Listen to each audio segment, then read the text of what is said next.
to prove that there is life after faith, abundant life. Welcome, pilgrims, to the bumpy road of interfaith life.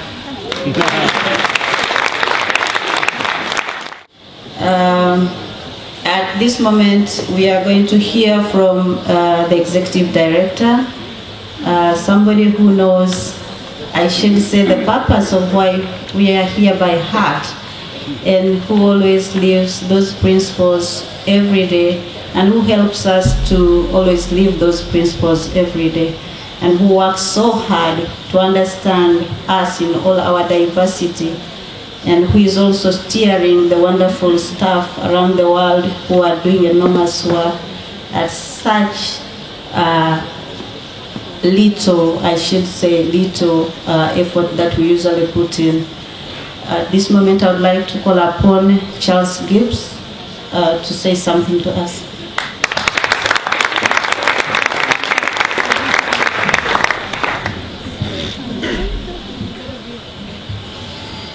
Welcome. Welcome to all of you from everywhere in the world we've journeyed from. Welcome. It is such a joy to sit here and look out to see this gathering of people and to remember a few things.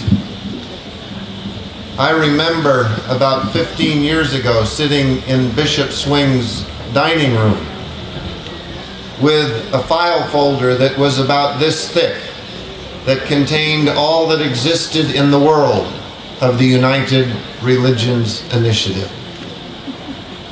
Look around this room and see a tiny part of what has grown from that file folder, what has grown from the hopes and dreams of people like you all over the world who heard about the possibility that we could create together an organization of the people of diverse religions, spiritual expressions, and indigenous traditions throughout the world, that we could create it, that it would belong to all of us, and no one person, no one group, no one tradition could say, it's mine alone. It is ours. And the process of living into and growing the URI is a process of realizing our common humanity. A process of realizing that however we understand our source, we come from one source. We're privileged to be here. I'd like to thank our hosts from this sacred place. It is such a gift that we are welcomed here. And I would like to thank our dear brother, Dr. T.D. Singh, who dreamed so long of this day. I remember traveling around India with him, talking about a dream that one day there would be interfaith peace villages planted in every region of the world. Villages where people of different faiths could come together, could live together for a time, could abide with each other, could learn from each other, and could together learn how to be better neighbors, how to be better peace builders in our world, how to live more effectively into the highest visions we share. As I look out at this group in this place, I would say what we have here is the beginning of the realization of the dream Dr. T.D. Singh raised. This is the beginning of an interfaith peace village, and may it be only the beginning. May this plant many seeds during our week together. May we be enriched in our dreams for what is possible. May we risk dreaming beyond what right now we can imagine.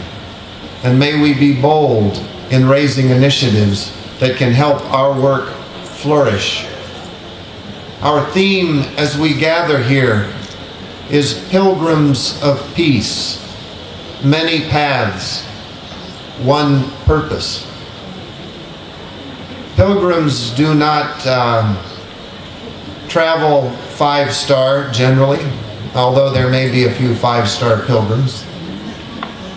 Pilgrims are called to move beyond an attention merely to the material world. Although I dare say that during our time here we will be richly hosted. The hospitality here is extraordinary. But we are called to move deeper than the material surface of the world. We are called, as our principle says, to deepen our roots in our own tradition. This is fertile soil here for us to deepen our roots, and to deepen our roots in the possibility of interfaith cooperation for a better world. You have only to look around the table you're sitting at, to look around the room, to see the many paths that have brought people here. I pray that for each of us during this time, we have an opportunity to learn more about the paths that brought other people here, that we might deepen our appreciation for the incredible diversity that exists in this world, not as something to be tolerated, not as something to be only respected, but as something to be celebrated as one of the most extraordinary gifts we can receive in this life.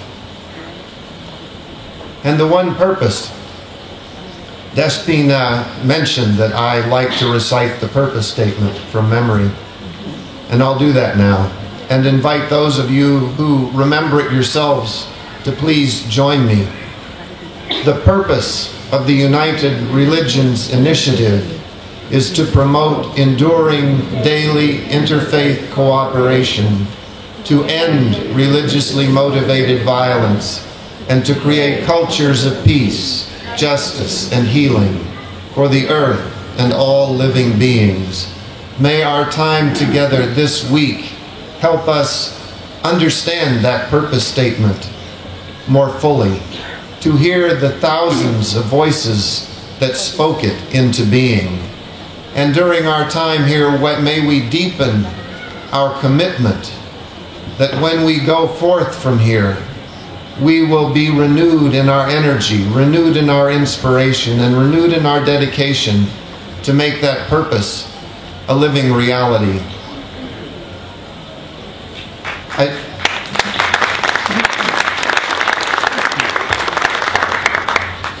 I said it was a privilege to be here, in part because I know there are so many members of our URI community around the world who would love to be here with us right now and are not able. There are so many people who know nothing about URI but would love to be here right now in a place far away from the ravages of terrorism and violence, a place with a roof over their head and abundant food to eat, a place where they could be in community with people who care about and love each other.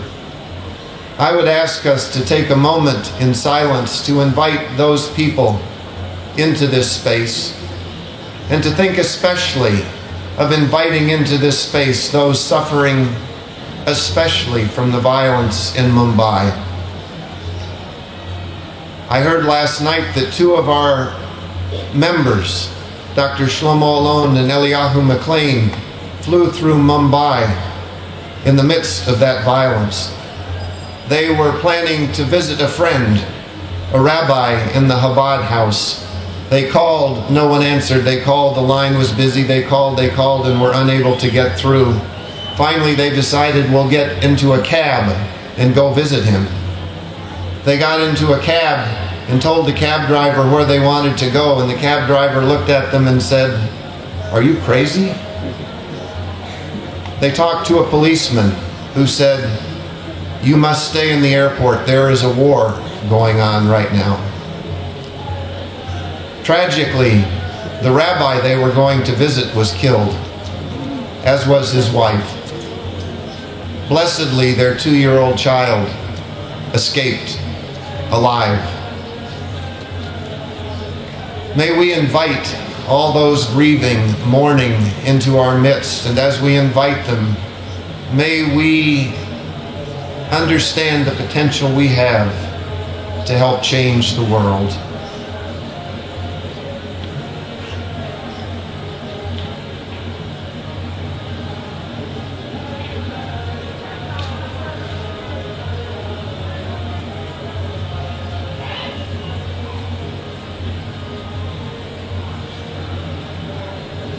Thank you.